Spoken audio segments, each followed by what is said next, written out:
पिछले दिनों कमर्शियल चौक स्थित राणा फर्टिलाइजर में भीषण आग लग गई थी, जिसमें काफ़ी नुकसान हुआ था। बिहार के वन एवं पर्यावरण मंत्री डॉक्टर रामचंद्र प्रसाद जिज्ञासाकर ने राणा फर्टिलाइजर के प्रोप्राइटर मनीष राणा के यहाँ पहुँचे।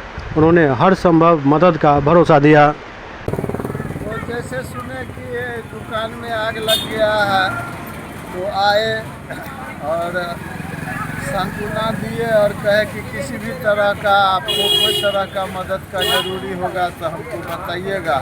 वो पूरा टहल वहल के देखे भी कि कितना का नुकसान हुआ है और उनका हमदर्दी हम लोग के साथ रहता है।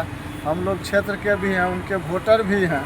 इसके कारण जो है जैसे ही सुने वो आए, जबकि आगे बढ़ गए थे आपको शोभन चौक के पास, तो वहाँ से फिर घूम करके आए कि नहीं जो सो माता से उतर गया था, लेकिन फिर भी आकर के जो है तो बताए किसी भी तरह का कोई तरह का होगा तो।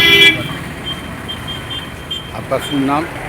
मनीष राज सिंह, राणा फर्टिलाइजर।